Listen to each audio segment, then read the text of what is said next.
시대의 소망 제21장 베데스다와 사네드린.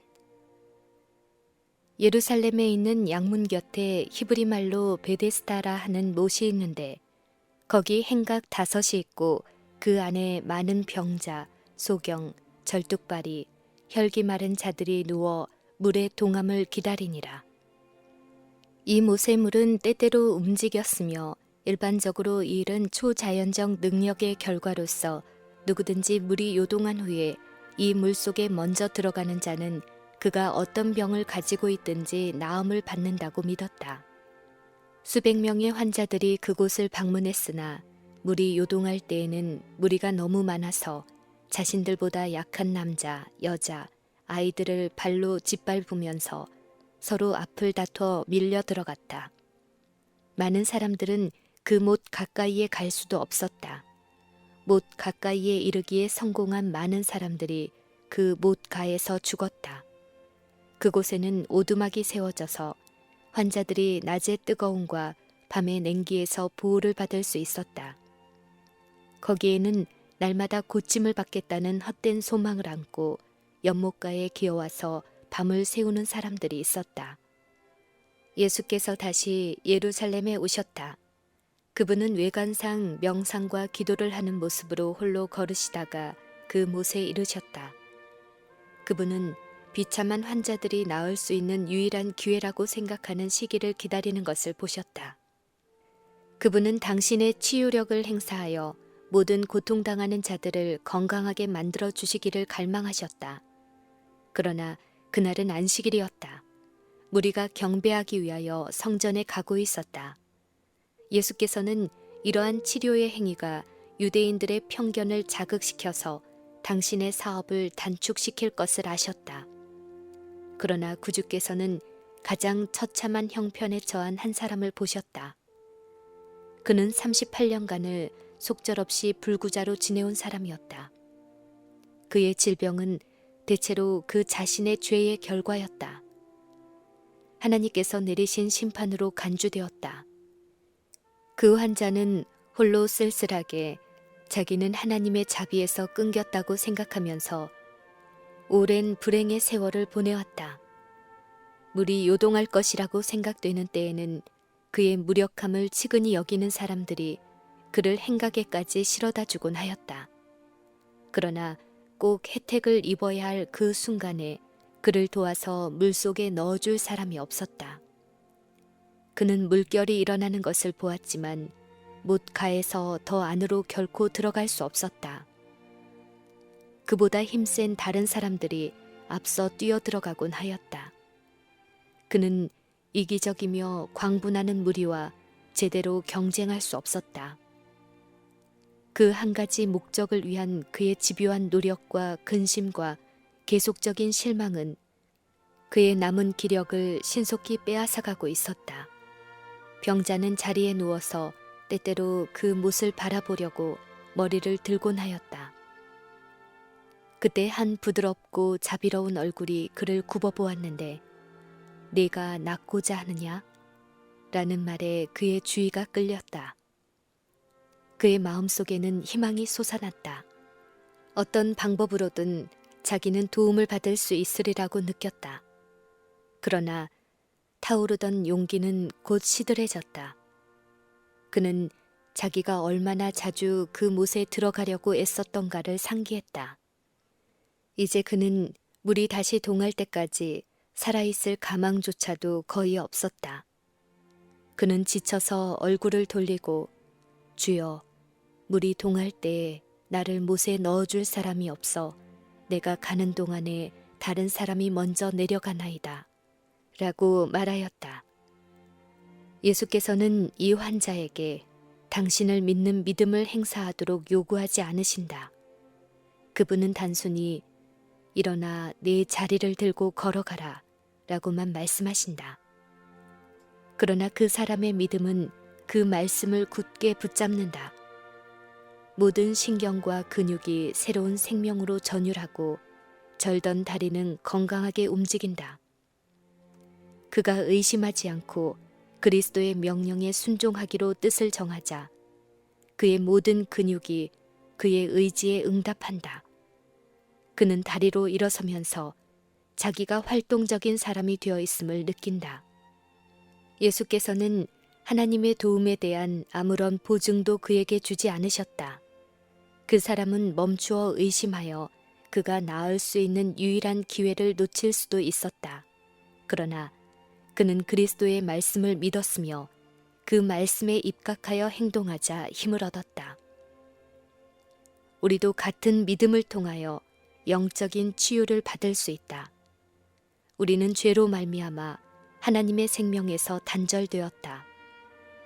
우리의 영혼은 마비되어 있다.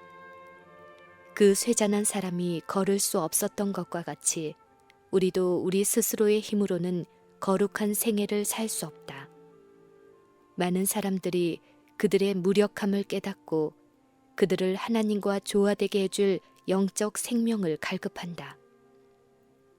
그들은 헛되이 그것을 얻기 위해 분투한다. 그들은 절망 가운데서 오라 나는 공고한 사람이로다. 이 사망의 몸에서 누가 나를 건져내랴 라고 부르짖는다. 이렇게 낙심하고 몸부림치는 자들은 위를 쳐다보라. 구주께서는 자신의 피로 사신 자들을 굽어보며 말할 수 없는 연민과 긍휼로 내가 낫고자 하느냐 라고 말씀하신다. 예수께서는 그대에게 건강과 평안 가운데서 일어서라고 명하신다. 그대가 완쾌되었다고 느낄 때까지 기다리지 말라. 그분의 말씀을 믿으라. 그러면 그 말씀이 이루어질 것이다. 그대의 의지를 그리스도의 편에 두라. 그분을 섬기고자 뜻을 세우고 그분의 말씀에 의지하여 행동할 때에 그대는 힘을 얻을 것이다. 악한 행습, 곧 오랜 방종을 통하여 영육을 속박한 강력한 정욕이 무엇이든지 그리스도께서는 능히 거기에서 구출하실 수 있으며 또한 구출하시기를 원하신다. 그분은 죄로 죽었던 영혼에게 생명을 나누어 주실 것이다. 그는 연약과 불행과 죄의 사슬에 매인 포로들을 해방시켜 주실 것이다. 나음을 받은 중풍병자는 덮고 까는 담요에 지나지 않은 그의 자리를 집어들기 위하여 허리를 구부렸다가 기쁜 마음으로 다시 몸을 일으켜서 자신의 구원자를 찾아보았으나 예수께서는 군중 속에 묻혀버리셨다. 그 사람은 예수님을 다시 보더라도 알아보지 못할까 염려하였다. 그가 하나님을 찬양하고 새로 얻은 힘을 기뻐하면서 굳세고 자유로운 발걸음으로 자기 길을 서둘러 가고 있을 때에 몇 사람의 바리새인을 만났다. 그는 즉시 그들에게 자신의 병 나은 것을 이야기하였다. 그는 그들이 자기의 이야기를 냉담하게 듣는 것을 보고 놀랐다. 그들은 이 말을 찌푸리면서 그의 이야기를 중단시키고 왜 그가 안식일에 자리를 가지고 다니는지를 물었다. 그들은 주의 날에 짐을 들고 다니는 것이 합당하지 않다는 것을 그에게 엄격히 상기시켰다. 그 사람은 기뻐서 그날이 안식일인 줄도 잊어버렸던 것이다. 그러나 그는 하나님께로부터 이러한 능력을 받으신 분의 명령을 순종한 데 대하여 하등의 가책을 느끼지 않았다. 그는 대담하게 대답하였다. 나를 낫게 한 그가 자리를 들고 걸어가라 하더라. 그들이 이를 행한 이가 누구인지 물었으나 그는 말할 수가 없었다. 이 관원들은 오직 한 분만이 이 이적을 행할 수 있다는 것을 잘 알고 있었다. 그러나 그들은 그 일을 행한 것이 예수님이라는 직접적인 증거를 잡으려고 했는데 이는 그분을 안식일을 어기는 자로 정죄하기 위해서였다. 그들의 판단에는 그분께서 안식일에 앓는 사람을 고침으로 율법을 어겼을 뿐만 아니라 그 사람에게 자리를 들고 가라고 명함으로 신성 모독죄를 범했다고 생각했다. 유대인들은 율법을 너무나 왜곡시켜서 그 율법을 속박하는 멍에로 만들었다. 그들의 무의미한 요구들은 다른 국가들 사이에서 웃음거리가 되었다. 특별히 안식일은 갖은 형태의 무의미한 제한들로 둘러싸여 있었다. 안식일은 그들에게 즐거운 날도 여호와의 성일도 존귀한 날도 아니었다. 서기관들과 바리새인들은 안식일 준수를 견디기 어려운 무거운 짐으로 만들었다. 유대인들은 안식일에는 불을 켜거나 심지어 촛불을 켜는 것조차 허용하지 않았다. 그 결과 사람들은 규칙상 그들 스스로 행하는 것이 금지된 많은 일들을 이방 사람에게 의존하였다. 그들은 만일 그런 행위가 죄가 된다면 다른 사람들을 고용하여 그런 일을 하게 하는 사람들도 그들 스스로 그 일을 하는 것이나 다름없이 죄가 된다는 것을 생각하지 않았다. 그들은 구원이 유대인들에게 한정되어 있으며 모든 다른 사람들의 형편은 이미 소망이 없는 까닭에 그렇게 한다고 해서 더 나빠질 리 없다고 생각했다. 그러나 하나님께서는 모든 사람이 순종할 수 없는 계명은 하나도 주지 않으셨다. 하나님의 율법은 불합리하거나 이기적인 제한을 인정하지 않는다. 예수께서 성전에서 고침을 받은 그 사람을 만났다. 그는 속죄제와 아울러 자신이 받은 큰 자비에 대한 감사제를 드리기 위하여 왔던 것이다. 예수께서는 경배자들 가운데서 그를 발견하고 보라, 네가 나았으니 더 심한 것이 생기지 않게 다시는 죄를 범하지 말라는 경고의 말씀을 하심으로 자신을 알리셨다. 그 고침을 받은 사람은 자신의 구원자를 보자 매우 기뻐하였다. 그는 예수님에 대한 그들의 적개심을 알지 못한 채 자기에게 질문하던 바리새인들에게 이 사람이 바로 자신을 치료해 준 분이라고 말하였다. 그러므로 안식일에 이러한 일을 행하신다 하여 유대인들이 예수를 핍박하게 된지라. 예수께서는 사내들인 앞에 끌려 나와 안식일을 어기셨다는 고소에 답변하시게 되었다. 만일 이때의 유대 나라가 독립국이었다면 이러한 고소는 그분을 죽이고자 하는 그들의 목적에 도움이 되었을 것이다. 그러나 그들은 로마에 예속되어 있었으므로 그렇게 하지 못했다. 유대인들에게는 사형에 처할 권한이 없었다. 그리스도에 대한 고소를 로마의 법정에서 중하게 취급하지 않을 것이었다. 그러나 그들이 달성하기를 바라던 다른 목적들이 있었다. 그분의 사업을 방해하려는 그들의 노력에도 불구하고 그리스도께서는 심지어 예루살렘에서까지도 그들의 가마보다 더 큰 가마를 백성들에게 끼치고 계셨다. 랍비들의 연설에는 흥미를 느끼지 못하던 무리들이 그분의 가르침에는 마음이 끌렸다. 그들은 그분의 말씀을 이해할 수 있었으며 그들의 마음은 따뜻해지고 안위를 받았다. 그분은 하나님을 복수하는 재판장이 아니요 온유하신 아버지라고 말씀하시며 자신 안에 반사된 하나님의 형상을 드러내셨다. 그분의 말씀은 상한 심령의 향기와 같았다. 예수께서는 당신의 말씀과 자비로우신 행위로서 낡은 유정과 사람이 만든 계명의 가혹한 권세를 깨트리고 하나님의 사랑을 다함이 없는 충만함으로 제시하셨다. 그리스도에 대한 가장 초기의 예언 중에 홀이 유다를 떠나지 아니하며 지리자의 지팡이가 그 발 사이에서 떠나지 아니하기를 실로가 오시기까지 미치리니 그에게 모든 백성이 복종하리로다 라고 기록되어 있는 것과 같이 백성들이 그리스도께 모여들고 있었다. 무리들의 동정적인 마음들은 제사장들이 요구하는 고루한 의식보다 사랑과 자비의 교훈을 받아들였다. 만일 제사장들과 랍비들이 방해하지 않았다면 그분의 가르침은 이 세상이 이제까지 볼 수 없었던 그런 개혁을 일으켰을 것이다. 그러나 이 지도자들은 그들 자신의 권력을 유지하기 위하여 예수님의 가마를 꺾어버리기로 결심하였다.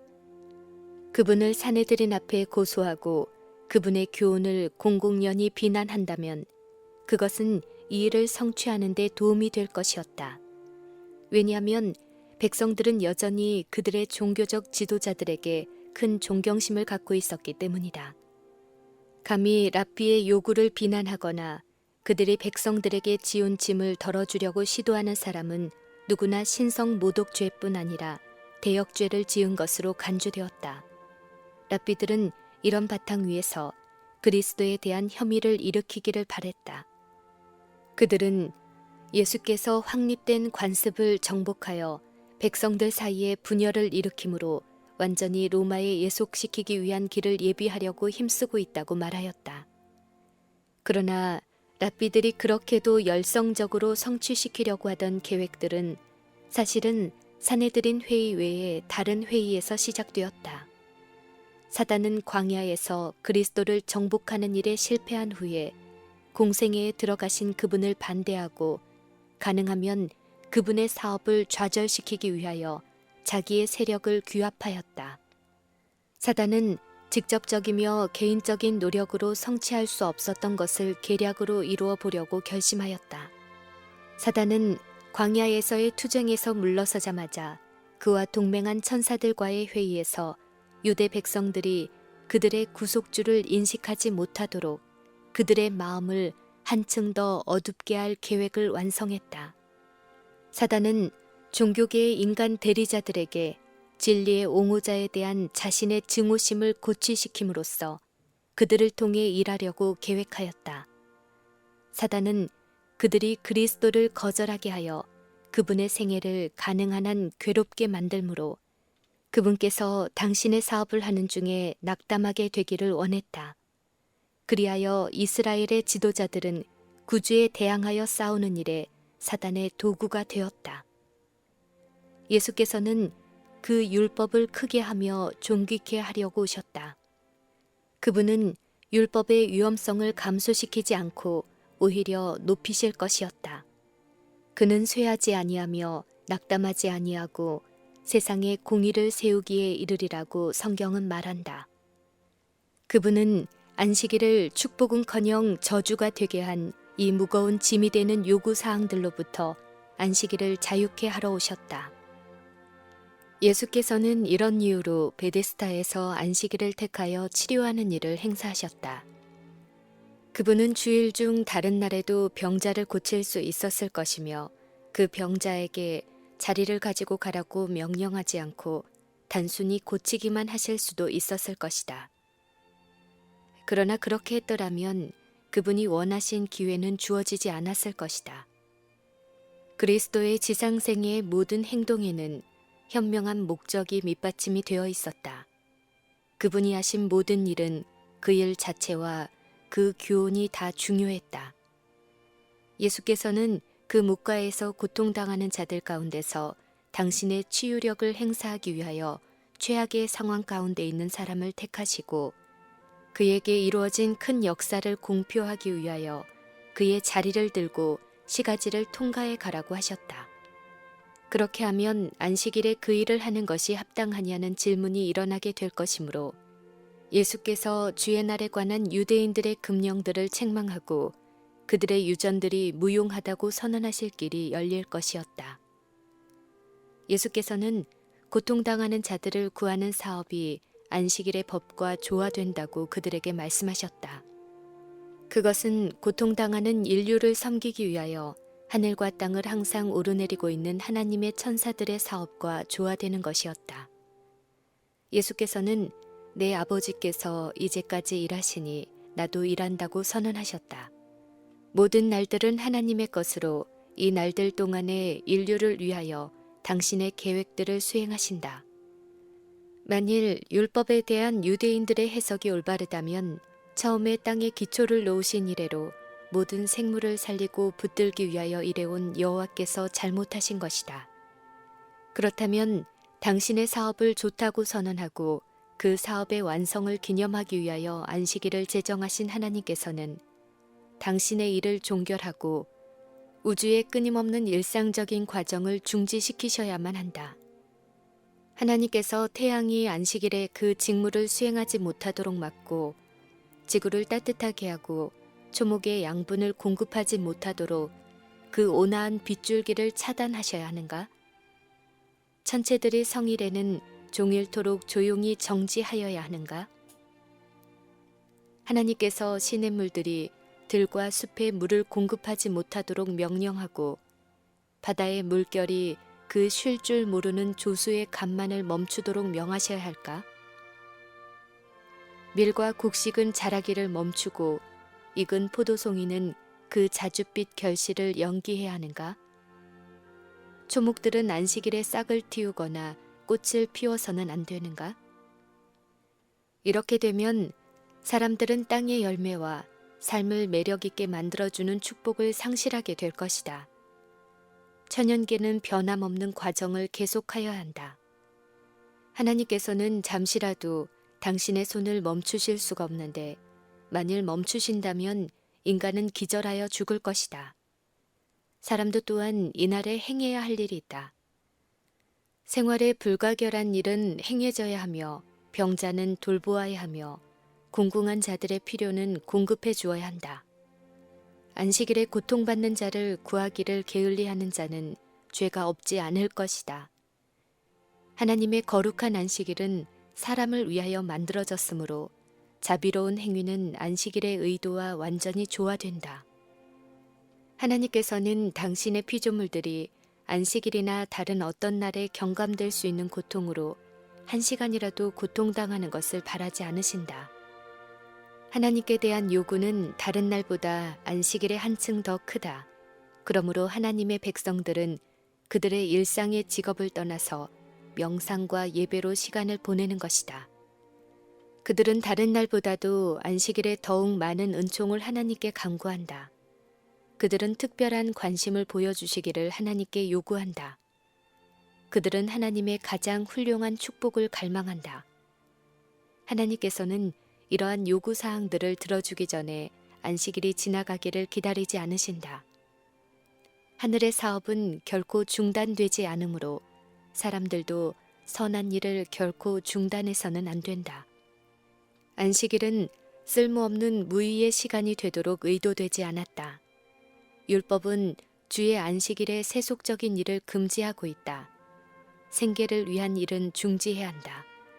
세속적인 향락이나 이익을 위한 노동은 그날에 적법하지 않다. 그러나 하나님께서 당신의 창조하시는 역사를 쉬고 안식일에 안식하여 그날을 거룩하게 하신 것처럼 사람도 그의 일상의 일에서 떠나 이 거룩한 시간을 건전한 안식과 예배와 거룩한 행위에 바쳐야 한다. 그리스도께서 병자를 고치신 사업은 율법에 완전히 일치했다. 그 행위는 안식일을 존귀하게 했다. 예수께서는 하늘에 계신 아버지께서 하시는 사업과 동일하게 신성하고 같은 성격의 사업을 행하심에 있어서 하나님과 동등한 권리를 가지고 있다고 말씀하셨다. 그러나 바리새인들은 한층 더 격분하였다. 그들이 이해한 대로는 예수님은 율법을 어겼을 뿐만 아니라 하나님을 자기의 친아버지라 부름으로써 자신이 하나님과 동등되다고 선언하신 것이었다. 유대 백성 전체가 하나님을 그들의 아버지라 불렀다. 그러므로 그리스도께서 당신 자신을 하나님과 동일한 관계 속에 두신다고 해서 그처럼 격노할 필요는 없었던 것이다. 그러나 그들은 예수께서 하나님을 모독하였다고 비난함으로써 그분이 최고의 의미에서 이 주장을 하신 것으로 이해하고 있음을 보여주었다. 이 그리스도의 대적들은 그분이 그들의 양심에 깊이 확신시켜 주신 진리를 꺾을 만한 논증을 제시할 수 없었다. 그들은 단지 그들의 관습과 유전을 인용할 수 있을 뿐이었으며 이런 논증들은 예수께서 하나님의 말씀과 끊임없는 자연의 순환에서 끌어내신 논증과 비교할 때 빈약하고 맥없어 보였다. 랍비들이 빛을 받고자 하는 욕망을 조금이라도 느꼈었더라면 그들은 예수께서 진리를 말씀하고 계심을 확신하였을 것이다. 그러나 그들은 예수께서 안식일에 대하여 말씀하신 요점들은 회피하고 예수께서 하나님과 동등하다고 주장하셨기 때문에 그분에 대항하여 분노를 일으키려고 했다. 관원들의 분노에는 한도가 없었다. 백성들을 두려워하지 않았다면 제사장들과 랍비들은 예수님을 그 자리에서 죽였을 것이다. 그러나 백성들이 예수님을 좋아하는 감정은 강하였다. 많은 사람들이 그들의 질병을 고치고 그들의 슬픔을 위로하시던 예수님을 친구로 인정하였으며 예수께서 베데스다에서 그 고통당하는 자를 고치신 것을 정당하게 생각했다.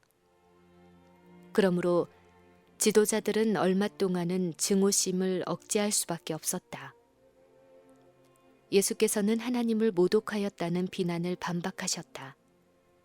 예수께서는 너희가 나를 비난하고 있는 그 사업을 내가 행할 수 있는 권위는 곧 내가 하나님의 아들이요 본성과 의지와 목적에 있어서 하나님과 하나이기 때문이다. 모든 창조 사업과 섭리에 내가 하나님과 협력하고 있다고 말씀하셨다. 아들이 아버지의 하시는 일을 보지 않고는 아무것도 스스로 할 수 없나니 라고 말씀하셨다. 제사장들과 랍비들은 그분이 세상에 보냄을 받아서 행하려고 한 바로 그 사업을 행하신다는 이유로 하나님의 아들을 비난하고 있었다. 그들은 죄를 지음으로 말미암아 그들 자신들을 하나님에게서 분리시켰으며 자만하는 가운데 그리스도와 관계없이 행동하고 있었다.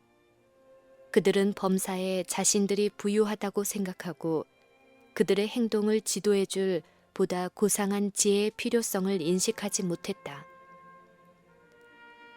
그러나 하나님의 아들은 아버지의 뜻에 복종하고 그분의 능력에 의존하셨다. 그리스도께서는 자신을 완전히 비우셨으므로 자신을 위한 계획을 세우지 않으셨다. 그리스도께서는 당신을 위한 하나님의 계획을 받아들이셨고 아버지께서는 날마다 당신의 계획을 공개하셨다.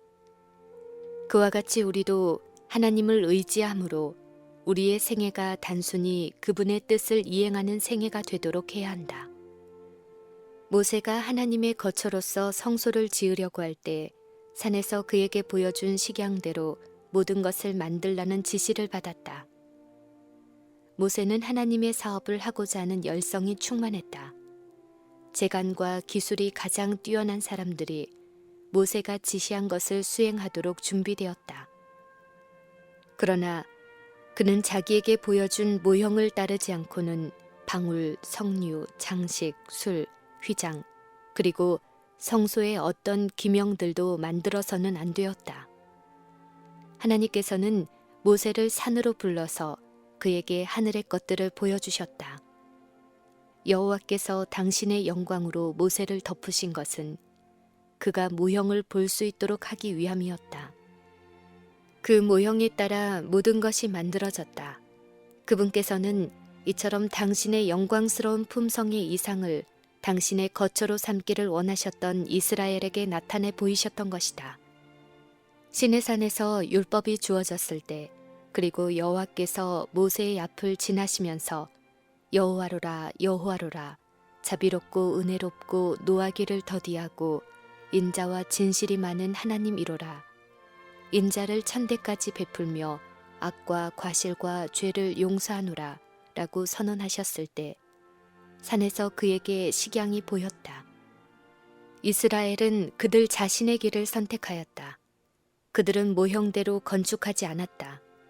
그러나 하나님께서 내재하시는 참된 성전이신 그리스도께서는 당신의 지상생의 세세한 일들을 하나님의 이상과 일치되게 형성시키셨다.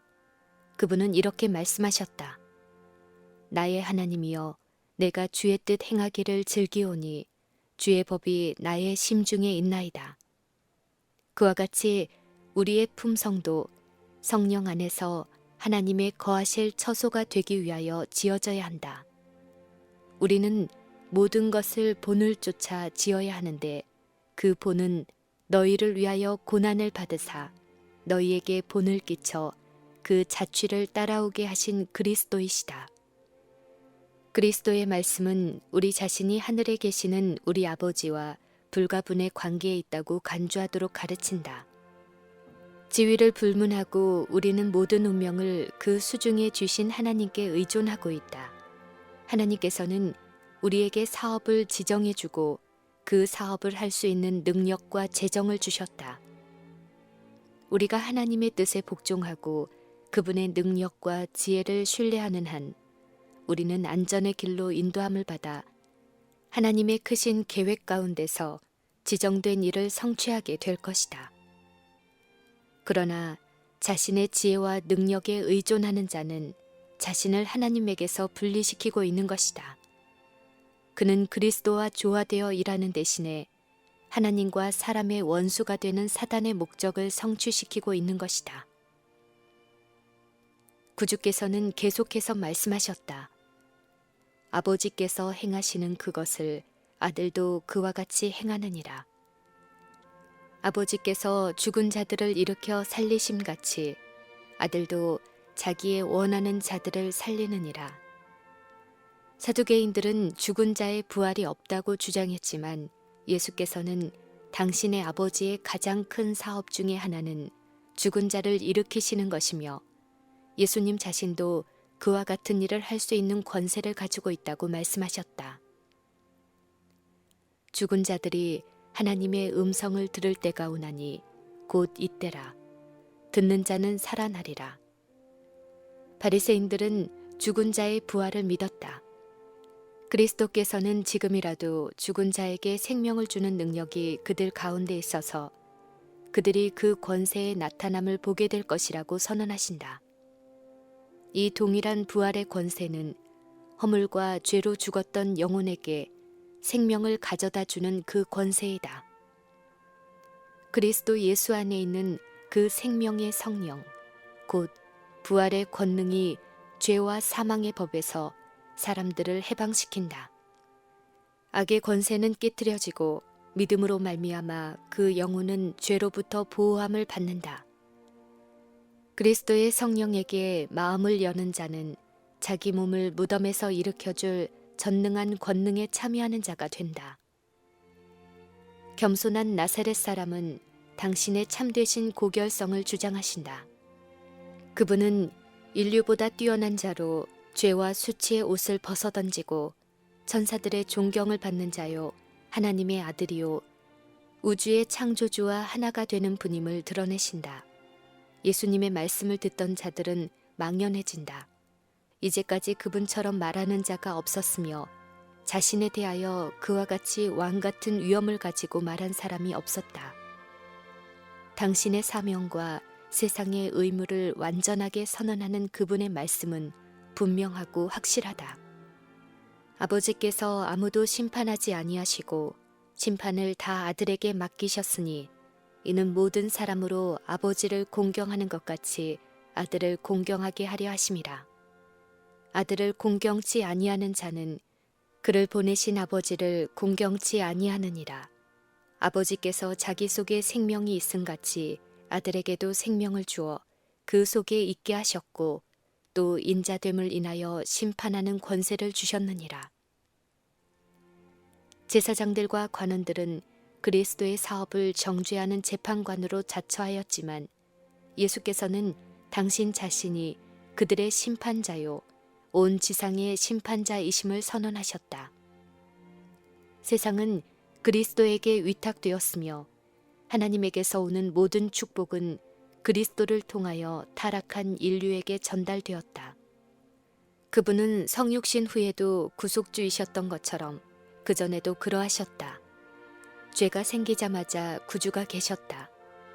그분은 모든 사람에게 빛과 생명을 주셨으므로 각 사람은 주어진 빛의 분량에 따라서 심판을 받게 될 것이다.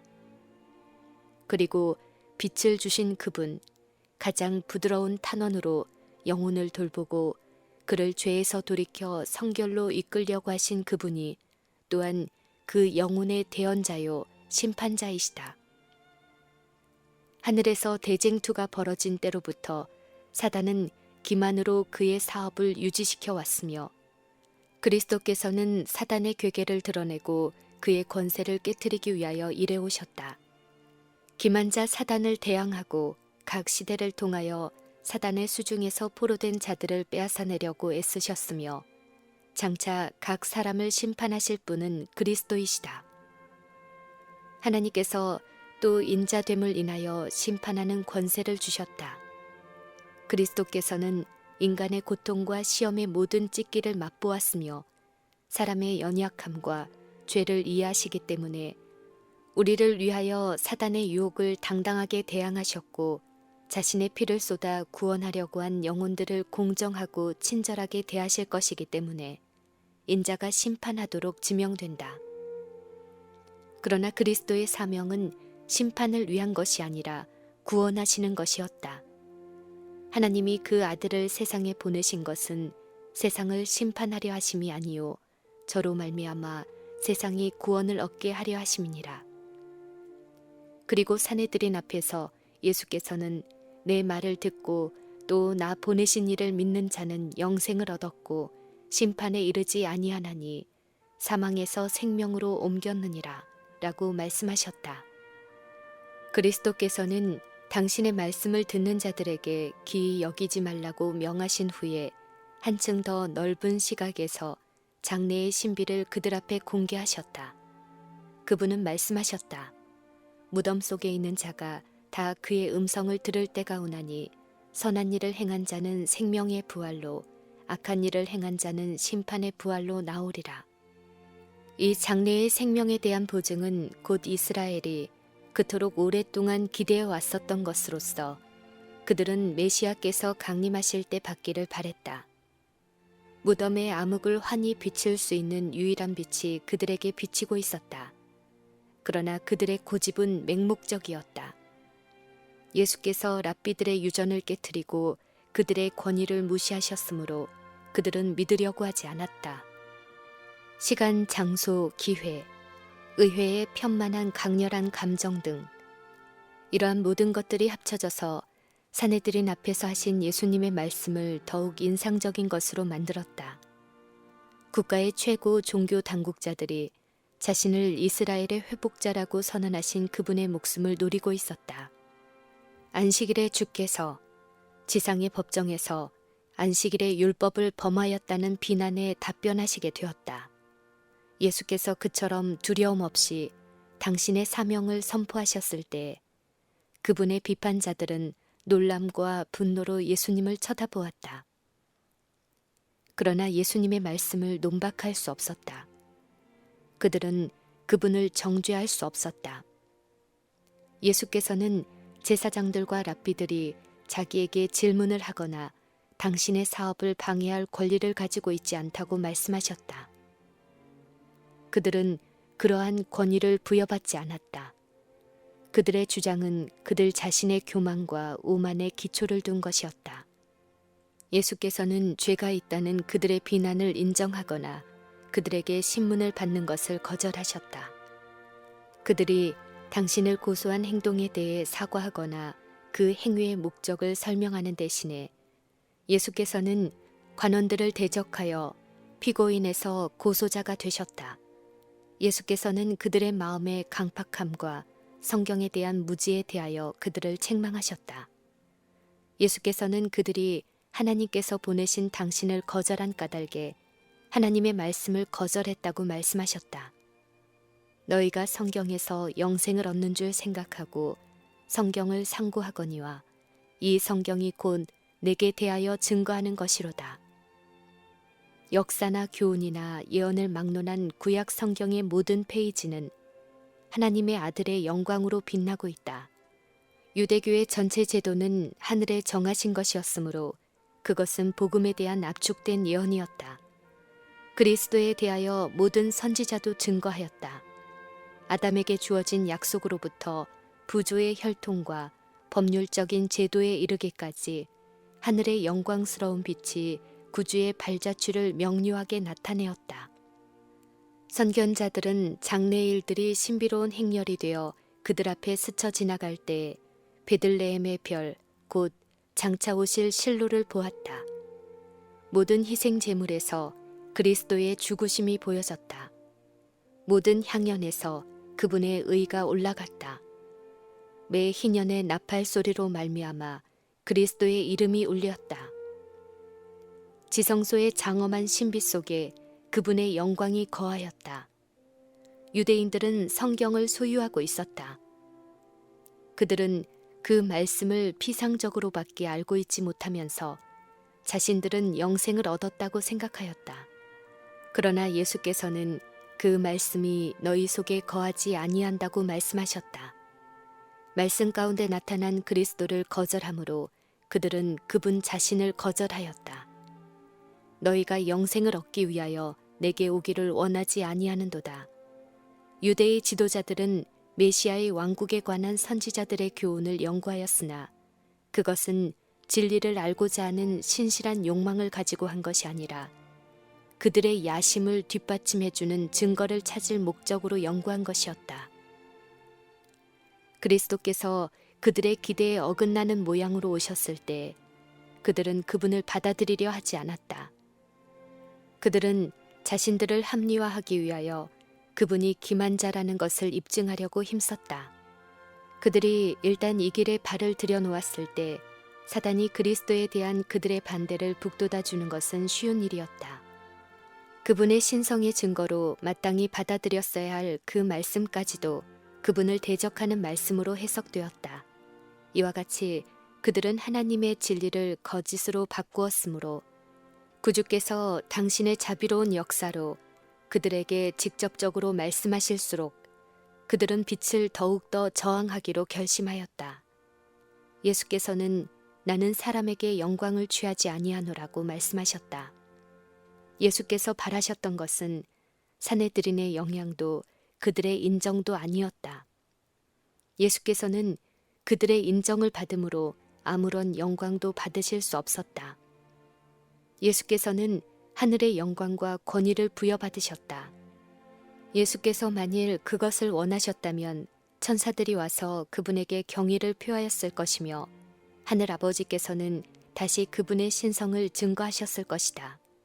그러나 그들이 지도자로 일하고 있는 나라를 위하여 예수께서는 유대의 관원들이 당신의 품성을 식별하고 당신이 오셔서 그들에게 주고자 하신 축복을 받아들이기를 원하셨다.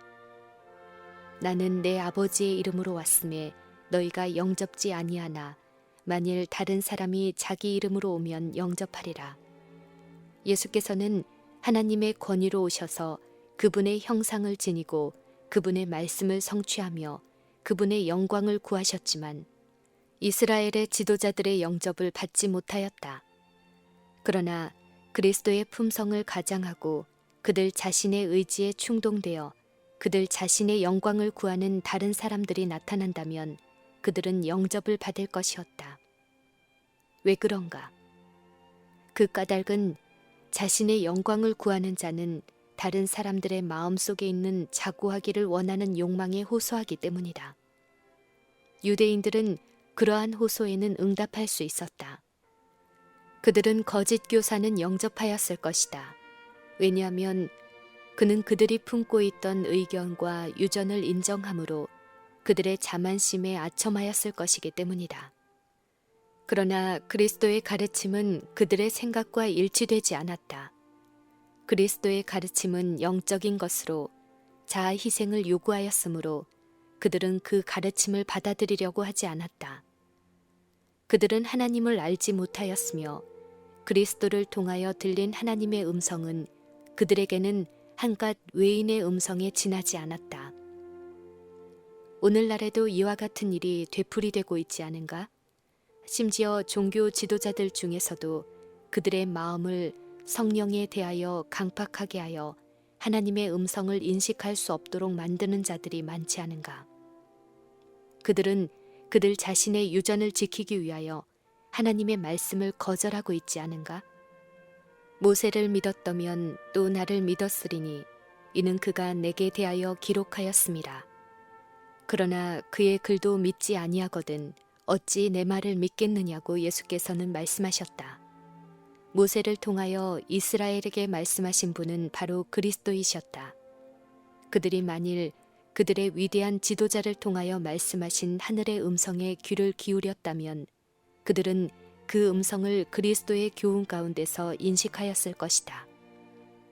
만일 그들이 모세를 믿었다면 그들은 모세가 기록한 예수님을 믿었을 것이다. 예수께서는 제사장들과 랍비들이 당신의 생명을 빼앗으려고 결심하였음을 아셨다. 그러나 그분은 당신과 아버지가 하나라는 것과 세상에 대한 당신의 관계를 그들에게 분명히 설명하셨다. 그들은 그리스도에 대한 그들의 반대가 아무런 구실도 없다는 것을 알았다. 그럼에도 불구하고 그들의 살인적인 증오심은 가라앉지 않았다. 예수님의 공생애에 함께하는 확신시키는 능력을 목격하고 그들은 공포에 질렸으나 그분의 호소를 저항하였으며 자신들을 흑암 속에 가두어 버렸다. 그들은 예수님의 권위를 전복시키고 백성들의 존경과 주의를 빼앗는 일에 뚜렷이 실패하였다. 백성들 중 많은 사람들이 그분의 말씀으로 깨달음을 받았다. 관원들 자신도 예수께서 그들의 양심에 죄책을 깊이 느끼게 하셨을 때에는 깊은 가책을 느꼈지만 이것은 그들에게 그분을 더욱 혹독히 반대하도록 만들어 주었을 뿐이었다. 그들은 그분의 생명을 취하기로 굳게 결심하였다. 그들은 전국에 기별자들을 보내어 예수님은 사기꾼이므로 배척하도록 백성들에게 경고하였다. 그분을 감시하고 그분이 말하는 것과 행하는 것을 보고하도록 정탐꾼을 보냈다. 귀하신 구주께서는 이제 분명히 십자가의 그늘 밑에 서 계셨다.